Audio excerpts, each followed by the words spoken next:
అందరికీ నమస్కారం. గౌరవనీయులు సోదరుడు ప్రభుత్వ మాజీ విప్ చెన్నూరు మాజీ శాసనసభ్యులు తమ్ముడు బాల్క సుమన్ గారు, గౌరవనీయులు ఈరోజు మరి గతంలో జిల్లా పరిషత్ ఉమ్మడి ఆదిలాబాద్ జిల్లాకి ఆ జిల్లా పరిషత్కి ఉపాధ్యక్షుడిగా పనిచేసి మళ్ళీ ఈరోజు తిరిగి కేసీఆర్ గారి నాయకత్వంలోనే తెలంగాణ ముందుకు పోతుందని చెప్పి ఆలోచన చేసి మరి గులాబీ కండువా కప్పుకున్న పెద్దలు గౌరవనీయులు శ్రీ మూల రాజిరెడ్డి గారు, తమ్ముడు శ్రీ గెల్లు శ్రీనివాస్ యాదవ్ గారు, మన విద్యార్థి విభాగం రాష్ట్ర అధ్యక్షుడు, అట్లాగే సోదరులు అలీపురం వెంకటేశ్వర రెడ్డి గారు, వారితో పాటు వేదికపై ఆసీనులైన శ్రీమతి విజయారెడ్డి గారు, మైదం రవి గారు, కిషోర్ గౌడ్ గారు, ఇంకా చాలామంది మిత్రులు ఉన్నారు. వారందరికీ రాజా రమేష్ గారు, అట్లాగే మన సంపత్ గారు, ఇంకా పేరు పేరున ఎవరెవరి పేర్లు చెప్పలేదో వాళ్ళు ఎవరు ఏమనుకోవద్దని చెప్పి ముందే కోరుతూ, కొద్దిగా నాకు కూడా సిరిసిల్లలో ఈరోజు ఒక మార్కండే జాతర ఉన్నది, యాత్ర ఉన్నది, కాబట్టి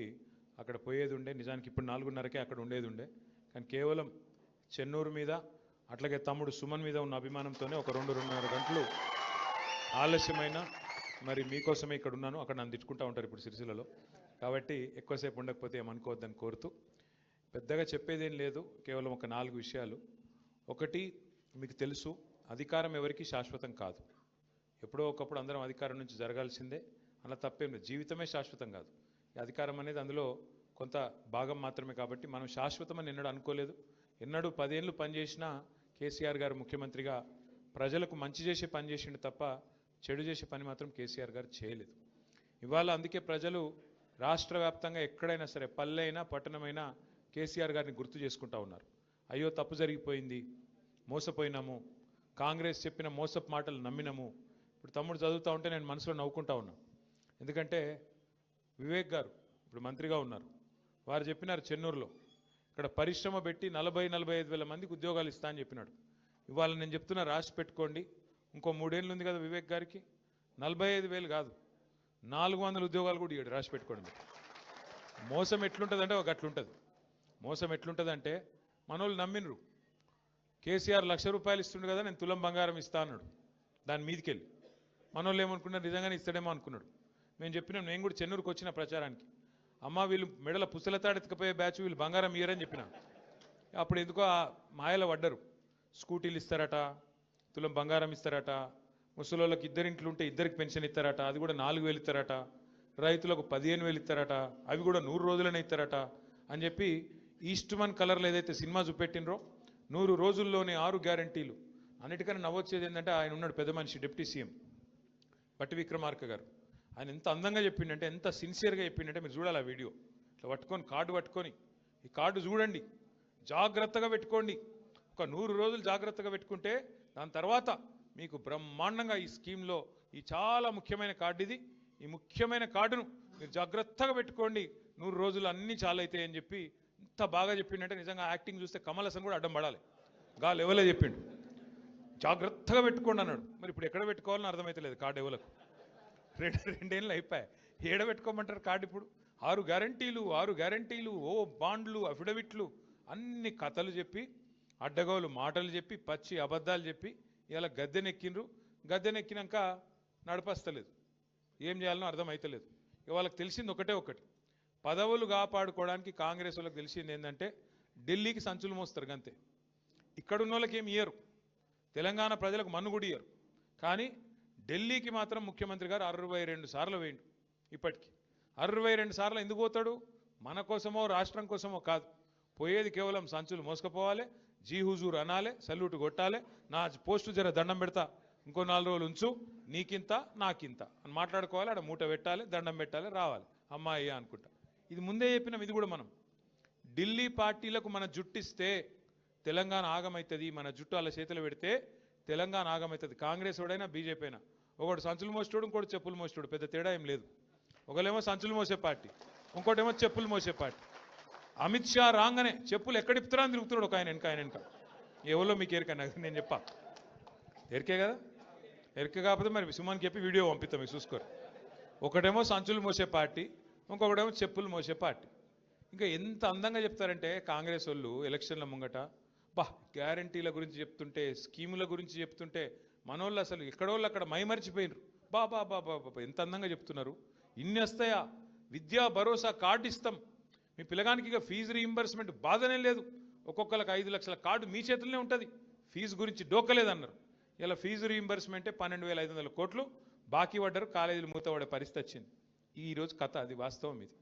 నా విజ్ఞప్తి దయచేసి మీ అందరితోని, సరే ఇంకా నాకు తెలుసు 3 ఏళ్ళు ఇంకా ప్రభుత్వం ఉన్నది, అలా ఆఖరి సంవత్సరం ఎలక్షన్ అనుకోండి, ఉన్నది 2 ఏళ్ళే.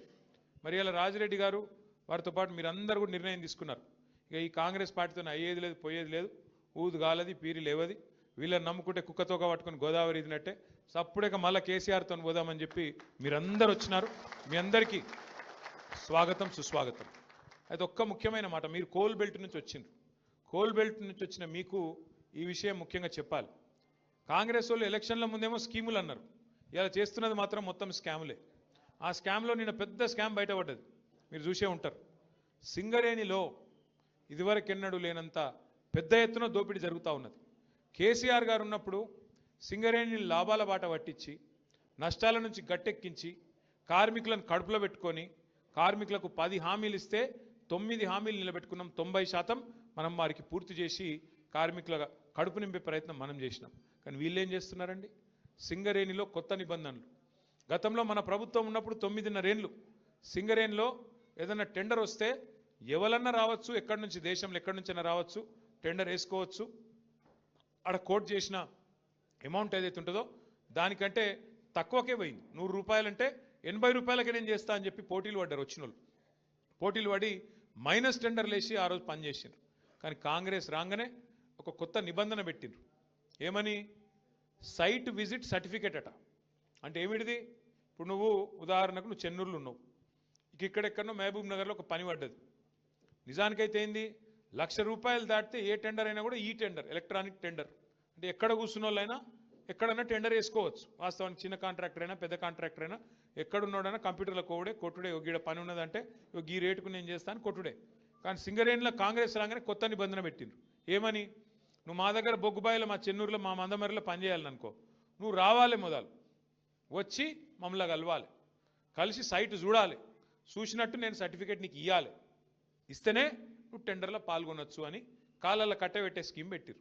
ఎందుకు పెట్టిరు ఇది, ఆయన వస్తాడు కదా, వచ్చినోడు రాగానే ఆయన పుట్టుమచ్చలు ఎక్కడున్నాయి, ఆయన పుట్టు పూర్వోత్తరాలు ఏంది, ఆయన ఏ కులము ఏం గోత్రము ఎన్ని పైసలు ఉన్నాయి మనకి ఎన్ని ఇస్తాడు ఇవన్నీ రాసుకున్నారు. రాసుకొని ముఖ్యమంత్రి బామ్మర్దినాడు ఒక ఆయన సుజన్ రెడ్డి అని, ఆయన ఫోన్ చేయాలి సీదా, నువ్వు ఎట్లెత్తావా టెండరు, మేము ఇక్కడ అందరం కలిసి కూర్చున్నాం, 4-5 మాట్లాడుకున్నాం, ఇగో నువ్వు వేయద్దు అని బెదిరిస్తాడు. ఆయన వినలేదనుకో అవతల ఫోన్లో, వినకపోతే ఏం చెప్తారు, సింగరేణి నువ్వు వచ్చినట్టు అసలు సర్టిఫికేట్ అయ్యాడు, నువ్వు సైట్ మీదకి వచ్చినట్టు సర్టిఫికేట్ అయ్యాడు, సర్టిఫికేట్ లేకపోతే ఇక ముంగటి కాళ్ళకి అడ్డం పెట్టినట్టే కదా, పోనే రాదు ముంగటికి, నువ్వు బటన్ ఒత్తరాదు, టెండర్ వేయరాదు. గట్ల పెట్టి ఇదివరకు మైనస్లో పోయే టెండర్లను ఇవాళ వీళ్ళు ఒక్కొక్క టెండర్ను 6,000 కోట్లను మంచిగా పుట్నాలు బఠానీలు వంచుకున్నట్టు తలా ఒకటి, అందులో ఫస్ట్ మొదటి కాంట్రాక్ట్ వచ్చిందే ముఖ్యమంత్రి బామ్మర్ది సుజన్ రెడ్డి గారి కంపెనీకి 250 కోట్లు వాళ్ళు తీసుకున్నారు. అట్లా వరుసగా గత 2 సంవత్సరాలుగా ఎన్నికల ముందు స్కీములు ఇప్పుడు స్కాములు అన్నట్టు సింగరేణిని కొల్లగొడుతున్నది కాంగ్రెస్ ప్రభుత్వం. ఇదంతా బయటికి ఎట్లా వచ్చిందంటే మనం బయట పెట్టలే, మీడియా బయట పెట్టలే, వాళ్ళే వాటాల కోసం అనుకొని ఆయన దొంగలు నిన్న బయటపడ్డారు. ఎట్లా బయటపడ్డారు, ఏమైందట అంటే అక్కడెక్కడో ఒరిస్సాలో ఏదో బ్లాక్ ఉందట, కోల్ బ్లాక్, ఆ బ్లాక్ 9 అట. ఆ 9 బ్లాక్ కోసం ముఖ్యమంత్రి ఉప ముఖ్యమంత్రి ఇద్దరు మంచిగా కేకును కోసుకున్నట్టు కోసుకున్నారట. కోసుకుంటే ఇంకో 3వ మంత్రి ఆయన పేరైంది వెంకటరెడ్డి వచ్చి, అగో మీ ఇద్దరే తింటారా కేకు, నాకు కూడా ఒక ముఖ్యరా అని వెంకటరెడ్డి అడిగినాడు. వెంకటరెడ్డి అడిగితే, అగో నువ్వెట్లా అడుగుతావా నువ్వు అని చెప్పి ఆయన మీద ఉప ముఖ్యమంత్రి గారికి దగ్గరగా ఉండే ఛానల్లో ఒక స్టోరీ వేసిరు, ఈయన లంగ పనులు చేస్తుండు, దొంగ పనులు చేస్తుండే, ఏదో పనులు చేస్తుండని స్టోరీ వేసిరు. వేసేవరకు ఈయన తెల్లారి ప్రెస్ మీట్ పెట్టి కన్నీరు గార్చి ఓహో ఆహా ఆహా ఓహో నేడిసి, ఈయన కూడా రజనీకాంత్ లెవెల్లో యాక్టింగ్ చేసి నన్ను కావాలంటే ఇసమిచ్చి చంపుర్రి కానీ ఇట్లా చేయకుండ్రి నేను చాలా మంచోన్ని అని ఈయన యాక్టింగ్ చేసిండు. చేసే వరకు ముఖ్యమంత్రి ఏం చూసిండు, ఒక దెబ్బకు 2 పిట్టలు దొరికేటట్టున్నాయి ఇలా అని చెప్పి ఇంకొక పేపర్ ఆయనకు చెప్పి వీళ్ళిద్దరి మీద రాపిచ్చిండు.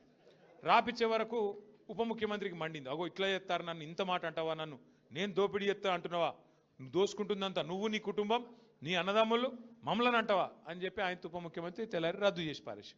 రద్దు చేసినాక ఏమైంది, మన నాయకుడు హరీష్ రావు గారు ఆయన ప్రెస్ మీట్ పెట్టిండు, అరే ఇది ఒకటే ఎట్లా రద్దు చేస్తావురా భయ్, మరి అన్ని ఇవన్నీ ఉన్నాయి ఇవన్నీ కూడా రద్దు చేయని పెట్టిండు సింగరేణిలో. ఇప్పుడు ఇక కుడితిలో వాడు ఎలక లెక్క కొట్టుకుంటారు ఎక్కడోడు అక్కడ. ఒకటి స్విట్జర్లాండ్ వీకిండు, ఇంకోటి అటేటో వేయండు, ఇంకోటి ఇటేటో వేయండు, కానీ ఎవ్వడు తేలుగుట్టిన దొంగలేలు ఒక్కడు మాట్లాడతలేడు నిన్నటి నుంచి. ఏంద్రాబాయ్ అంటే ఇక డైవర్షన్ గేమ్ ఆడాలి. అక్కడ అట్లా మాట్లాడగానే దొరికిరుగా దొంగలు, ఇక వెంటనే నోటీస్, నడు హరీష్ రావు నువ్వు పోలీసుల ముంగట కూర్చో. దేనికి రాబాయి కూర్చున్నాడంటే 2 ఏళ్ళకి అదేదో కార్తీక దీపం సీరియల్ ఉంటుంది, దాని లెక్క నడుతుంది కథ. అది ఒడవది తెగది, రోజు ఒకటే కథ ధారావాహిక. Phone tapping. ఏం ట్యాపింగు, ఎవంది ట్యాపింగు, ఎక్కడ ట్యాపింగ్, ఏం ట్యాపింగ్. రేవంత్ రెడ్డి అనే లుచ్చగాడు గతంలో మన ఎమ్మెల్యేలను కొన్నప్పుడు కాదు, ఆయన తిట్టాలని తిడతలే నేను. ఇప్పుడు నువ్వు లుచ్చ పని చేస్తే లుచ్చగాడే అంటారు. నువ్వు మా ఎమ్మెల్యేలను కొనుక్కుంటా 50 లక్షల రూపాయలతో దొరికిపోయిన దొంగవు. మరి నీ ఫోన్ ఏమన్నా చూసిరేమో, నాకేమెరక ఎవరికేమెరక, మంత్రులకు. పోలీసు వాళ్ళ పని పోలీసు వాళ్ళు చేస్తారు, దొంగలు ఎవడు పట్టుకుంటాడే పోలీసు వాళ్ళు చేస్తే పని వాళ్ళు చేస్తారు. మధ్యలో మాకేం సంబంధం, ఎవరికి సంబంధం. లుచ్చ పని చేస్తే పట్టుకొని లోపలెత్తారా ఎరా. మరి అదేదో పెద్ద స్వాతంత్ర పోరాటానికి పోయినట్టు నన్ను జైల్లో దోమలు గుర్తుండే ఎరికేనా అని మాకు అసెంబ్లీలో చెప్తుంది. మరి జైల్లో దోమలు కాకపోతే ఏముంటాయి, దోమలు బల్లులు ఉంటాయి. ఈయనకు దోమలు బల్లులు కాదు, ఈయనకు తొండల పిచ్చున్నది బాగా. నా డౌట్ అయితే వీళ్ళ నాయన కూడా చిన్నప్పుడు వీళ్ళ తమ్మునికి ఏమో కొండలరెడ్డి అని పెట్టిండు, వీని పేరు తొండలరెడ్డి అని పెట్టిండు. అందుకే మీరు చూడుర్రి మాట్లాడితే, అరే నువ్వు గవర్నమెంట్లా ప్రభుత్వాధినేతవు, ముఖ్యమంత్రివి, పనిచేయిరా అయ్యా అంటే నీ లాగుల తొండలు ఇడుస్తా. నువ్వు గట్టిగా అడిగినావు, ఏమైనా నెలకు 2,500 ఏడవా నీ మహిళలకు ఇస్తా అంటివి కదా, ఆడోళ్ళకి ఇస్తా అంటివి కదా అంటే నీ గుడ్లు వీకి గోటిలాడతా. రైతులకు రుణమాఫీ చేయకపోతే ఏమయ్యా అంటే నీ మెడల పేగులు వేసుకుంటా. ఇక ఈ సిపాయి ఇప్పుడు హార్వర్డ్ పోతున్నాడు, హార్వర్డ్ పోయి ఆడేం చేస్తాడు, వాళ్ళకు కూడా నేర్పించేస్తాడో ఏం పాడు ఇవన్నీ. అమెరికా వాళ్ళని కూడా బ్రష్ పట్టించి వాళ్ళకు కూడా అడ్డమైన భాష నేర్పించి, లేకపోతే ఇంగ్లీష్లో మాట్లాడతాడేమో. In your trousers big lizards అంటాడేమో. అదే సినిమాలో చిరంజీవి చెప్తాడు, ఇన్ ఫ్రంట్ క్రోకడైల్స్ ఫెస్టివల్ అన్నట్టు. అంటే ఇప్పుడు భాష వచ్చుడు రాకపోవడం పెద్ద ముచ్చట కాదు, ఇంగ్లీష్ రావాలనేది కూడా కానూన్ ఏం లేదు. కానీ ఈయన బాధ ఏదో నాకు అర్థమవుతలేదు. నువ్వు ముఖ్యమంత్రి లెక్క పని చేయన్నా, 4 మంచి పనులు చేయాలి, శభాష్ అనిపించుకోవాలి. చెన్నూరులో మేము అంబేద్కర్ భవనం కట్టినాం, ఓ మహిళా భవనం కట్టినాం, ఓ మార్కెట్ కట్టినాం. నువ్వు 4 గట్టు, మేము వద్దన్నామా? మేము ఒక స్కూల్ కట్టినాం, నువ్వు 4 గట్టు. మేము 100 కోట్లు తెచ్చినాం, నువ్వు 200 కోట్లు నేను ఆపిండా. గవి ఏం చేయరట, ఒకటే ఎత్తుకున్నారు. ఇక వీళ్ళు ఒక లంగ పంచాయతీ అన్నట్టు. ఏమన్నా అంటే ఇప్పుడు వివేక్ని పట్టుకుంటే మీ మంత్రిని, మొన్న ఆయన చూస్తే నవ్వు వచ్చింది నాకు. ఆయన తిరుగుతూ ఉన్నాడు, మహిళలు అడ్డం వచ్చిర్రు. ఏమాయి సారు 2 నెలలకెళ్ళి రోడ్ లేదు, మన్ను లేదు, ఏం చెప్తున్నావు అన్నారు. గవర్నమెంట్ అడుకోపో అంటుండు. నువ్వేరా గవర్నమెంట్ నాయనా, నువ్వే మంత్రివి, నువ్వే గవర్నమెంట్, మర్చిపోయి నువ్వు అంటే. ఇంకా కేసీఆర్ ముఖ్యమంత్రి ఉన్నాడు, ఇంకా సుమనే ఎమ్మెల్యే ఉన్నాడు, వాళ్ళని అడుకోపోరు అన్నట్టున్నది. ఏం చెప్పాలి మళ్ళీ వీళ్ళతో కొట్లాడాలి మన కర్మ. బాధ ఏంటంటే మీరు చూడరు, ముఖ్యమంత్రి గారు కూడా నిన్న మాట్లాడుతుండే ఎక్కడో మాట్లాడుకుంటా, ఇదివరకు మంత్రులు ఉన్న వాళ్ళు పొంకనాలు కొట్టిండ్రు, వేదిక మీద ఉన్నారు అంటుండు. అంటే ఒక విచిత్రమైన పరిస్థితి రాష్ట్రంలో ఉన్నది. అందుకే వాళ్ళకి అబద్ధాలు కూడా చక్కగా చెప్పస్తలేదు. ముఖ్యమంత్రి గారు ఆయనకు పరిపాలన చేతనైతే లేదు, పాపం నడుపస్తలేదు. ఆయన బాధ వర్ణనాతీతంగా ఉంది. ఆయన ఎవడు గుర్తుపడతలేడు ముఖ్యమంత్రిగా. ఇంకా పెద్ద బాధ ఏమిటిదంటే పేర్లు మర్చిపోతారు, మర్చిపోతే ఆయన కోపం వస్తుంది, జైల్లో పెడతాడు. పేర్లు మర్చిపోతే జైల్లో పెడతాడు. ఇట్లా నడుస్తున్నది. అందుకే ఇప్పుడు ఏంది కొత్తగా ఒకటే పల్లవిగా అందరు కాంగ్రెస్ వాళ్ళు ఒకటే పల్లవి ఎత్తుకున్నారు. ఏమిటిది, కేసీఆర్ అప్లపాలు చేసిపోయిండు, అందుకే మేము ఇవ్వలేకపోతున్నాం. కేసీఆర్ అప్లపాలు చేసి అదన్నా చక్కగా చెప్పాను నా అబద్ధం. ఒకడు 6 లక్షల కోట్లు అంటాడు, ఇంకొకటి 7 లక్షల కోట్లు అంటాడు, ఇంకొకరు 8 లక్షల కోట్లు అంటారు. అరే అబద్ధం చెప్తేనే అతికినట్టు ఉండాలి. కేంద్రంలో మొన్న పార్లమెంట్లో కేంద్ర ప్రభుత్వాన్ని ఒక ఎంపీ గారు అడిగిండు, అసలు కేసీఆర్ ప్రభుత్వం చేసిన అప్పెంత మీరు చెప్పండి అంటే. కేంద్రం ఏం చేసింది, రిజర్వ్ బ్యాంక్ని అడిగింది, కాగ్ని అడిగింది, అడిగి పార్లమెంట్లో సమాధానం చెప్పింది. ఏమని చెప్పింది సమాధానం?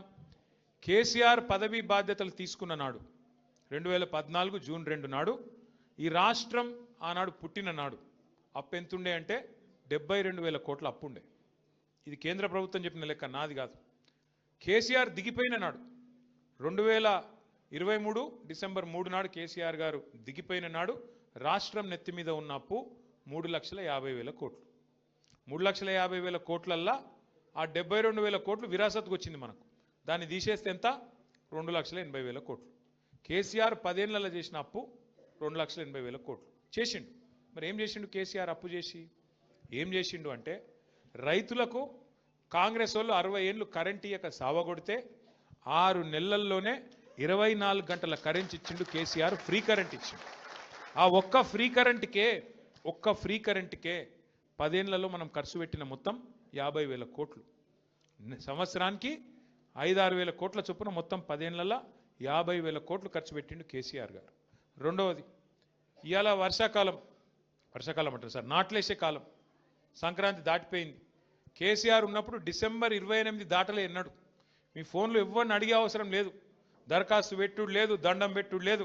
ఫోన్లు టింగ్ టింగ్ టింగ్ అని నాట్లు పడుతుండే, ఇక్కడ ఫోన్లో టింగ్ టింగ్ అని పడుతుండే. ఏం పడుతుండే? ఒక్కసారి కాదు, 2 సార్లు కాదు, 11 సార్లు 70 లక్షల మంది రైతుల ఖాతాల్లో 73,000 కోట్లు వేసినోడు కేసీఆర్. 73,000 కోట్లు వేసిండు కేసీఆర్. ఎస్, అప్పు చేసిండు. భారతదేశంలో ఎవ్వరు పెట్టని పథకం పెట్టిండు. 73,000 కోట్లు మీ ఖాతాలు వేసిండు. ఇదివరకు ఎవరన్నా ముఖ్యమంత్రి, ప్రధానమంత్రి పైసలు ఇచ్చిరా రైతులకు? గుంజుకున్నోళ్ళే తప్ప ఇచ్చిన వాళ్ళు ఉన్నారా? రైతులకు ఉచిత కరెంట్ ఇచ్చిండు, బ్రహ్మాండంగా పెట్టుబడి సాయం చేసిండు. ఒక రైతు చచ్చిపోతే 5 లక్షల రూపాయలు సంవత్సరానికి 1,500 కోట్ల ప్రీమియం కట్టిండు కేసీఆర్. ఇంటింటికి నల్లా పెట్టి 40,000 కోట్లు ఖర్చు పెట్టి మిషన్ భగీరథతో ఇంటింటికి నీళ్ళు ఇచ్చిండు కేసీఆర్ గారు. అప్పు చేసిండు. కొత్త జిల్లాలు చేసి కలెక్టరేట్లు కట్టిండు. అప్పు చేసిండు. కొత్త జిల్లాల్లో మెడికల్ కాలేజ్ పెట్టిండు. అప్పు చేసిండు. నర్సింగ్ కాలేజ్ పెట్టిండు. అప్పు చేసిండు.